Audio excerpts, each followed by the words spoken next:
திரைத்துறையில் நடிகையாக களமிறங்கி முன்னணி நடிகையாக மாறி எம்ஜிஆருடன் பல படங்களிலும் நடித்து எம்ஜிஆர் அதிமுகவை துவங்கிய போது அந்த கட்சியில் தன்னை இணைத்து அந்த கட்சியின் கொள்கை பரப்பு செயலாளராக மாறியவர் ஜெயலலிதா. எம்ஜிஆரின் மறைவுக்கு பின் அதிமுகவை தனது கையில் எடுத்து அந்த கட்சியை தமிழ்நாட்டில் வளர செய்தவர்.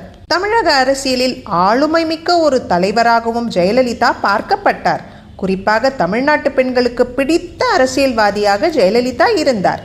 பிப்ரவரி 24 இன்று அவரின் 78வது பிறந்த நாளை அதிமுகவினர் கொண்டாடி வருகிறார்கள். இந்நிலையில் ஜெயலலிதா பிறந்தநாள் தொடர்பான ஒரு செய்தியை பார்ப்போமா? ஜெயலலிதா எம்ஜிஆருடன் முதலாக ஜோடி போட்டு நடித்த 1000ல் ஒருவன் படத்தில் வில்லனாக நடித்தவர் நம்பியார். அதன் பின் நம்பியார் நடித்த பல படங்களில் ஜெயலலிதா நடித்திருக்கிறார். நம்பியார் மீது ஜெயலலிதாவுக்கு மிகுந்த அன்பும் மரியாதையும் உண்டு. நம்பியார் தீவிர கடவுள் பக்தி கொண்டவர். சினிமாவில் வில்லன் என்றாலும் நிஜ வாழ்வில் ஒரு ஹீரோவுக்கான குணங்களை கொண்டவர். அதனாலேயே அவரை ஜெயலலிதாவுக்கு மிகவும் பிடிக்கும். ஜெயலலிதா சினிமாவில் நடித்து கொண்டிருக்கும் போது ஒரு முறை அவரை தனது வீட்டுக்கு வரவழைத்து டைனிங் டேபிளில் அமர வைத்து வெள்ளித்தட்டில் உணவு பரிமாறினார் நம்பியார். அப்படி ஒரு கௌரவத்தை நம்பியார் தனக்கு கொடுத்ததை ஜெயலலிதா மறக்கவில்லை.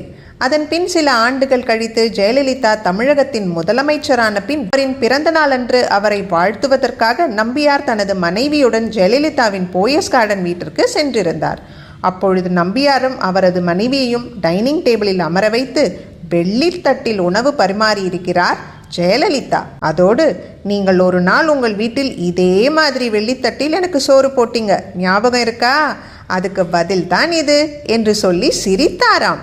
இதில் மனம் அழுந்த நம்பியார் தனக்கு நெருக்கமானவர்கள் எல்லோரிடத்திலும் அம்மு எதையும் மறக்கல, எல்லாவற்றையும் அப்படியே ஞாபகம் வச்சிருக்கா என்று சொல்லி சந்தோஷப்பட்டாராம்.